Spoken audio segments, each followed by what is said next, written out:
आप देख रहे हैं साला सन न्यूज़ और मैं हूं विनय कुमार। जैसा कि आपने हमारे चैनल के माध्यम से पिछली 2 न्यूज़ ये जो स्वप्निल ऑर्किड कंपनी की है वो देखिए कि मज़दूर का जो है हादसा वो कंपनी के अंदर पंप में मशीन में हाथ जाने की वजह से हाथ फ्रैक्चर हो जाता है, लेकिन कंपनी के द्वारा और डॉक्टर के द्वारा कॉन्ट्रैक्टर द्वारा ये दिखाया जाता है कि उसका हादसा बाइक से हुआ है। अभी हमने यहाँ पर आके कंपनी के अधिकारियों से बात करने की कोशिश की तो उनके द्वारा हमको बोला गया कि उसको जो खर्चा है वो मिल रहा है, आपको अगर कुछ खर्चा चाहिए तो हम देने के लिए तैयार हैं, और अगर आप बार बार हमारे पास फ़ोन करेंगे या आएंगे तो हम आपकी कंप्लेंट पुलिस के पास कर देंगे। तो हमने उनको यही बोला कि आप कंप्लेंट करिए पुलिस को, वो अच्छी बात है क्योंकि कोई हरेसमेंट किसी को करेगा तो उसकी कंप्लेंट होनी चाहिए।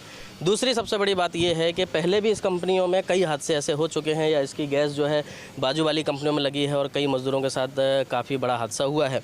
दूसरा सबसे बड़ी सोचने वाली बात है कि जब कंपनी के अंदर मज़दूर के साथ हादसा हुआ तो सड़क एक्सीडेंट, बाइक एक्सीडेंट उसको क्यों दिखाया गया। दूसरा, खर्चे के लिए वो मोहताज है, भाड़ा नहीं उसके पास, खाने के लिए नहीं है और यहाँ से बिल्कुल भी दिया नहीं जा रहा। जब आज हमने डॉक्टर से बात करने की कोशिश की तो डॉक्टर भी बोलते हैं कि कंपनी ने जो हमको बोला है हमने वही लिखा है। अब समझने वाली बात यह है कि जब मज़दूर कंपनी के अंदर काम करता है और कंपनी के अंदर उसका हाथ टूटा है, किसी भी प्रकार का कोई एक्सीडेंट होता है तो कंपनी के लोग उसको डॉक्टर्स के साथ मिल करके दिखाते हैं रोड हादसा, सड़क हादसा बाइक के साथ हुआ है।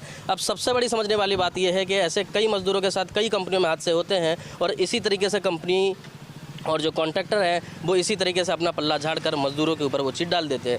अब सबसे बड़ा सवाल ये उठता है क्या इसके ऊपर संबंधित अधिकारी ध्यान देंगे। दूसरा, अभी तक उसको पुलिस कंप्लेंट भी नहीं करने दी क्योंकि उसको भरोसा दिलाया गया कि हम खर्चा देंगे, सब देंगे, लेकिन अभी उसको ऐसा बोला जा रहा है कि जो भी तुम्हारी पगार निकली थी वो हमने पगार आपको दे दी है और जो भी खर्चा अभी तक हुआ है वो आपके पगार में ही कटेगा। अब जब मज़दूर काम करने के लायक नहीं है तो अपने परिवार का भरण पोषण कैसे करेगा।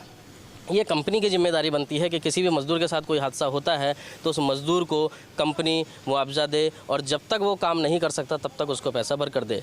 अब ये जांच का विषय है कि इस पर जांच बैठनी चाहिए कि कंपनी जो मज़दूर का हादसा है वो कंपनी के अंदर हुआ या बाहर हुआ। इस खबर को हम लगातार आप तक पहुँचाते रहेंगे। आप देखते रहिए साला सन न्यूज़ और जुड़े रहिए हमारे साथ।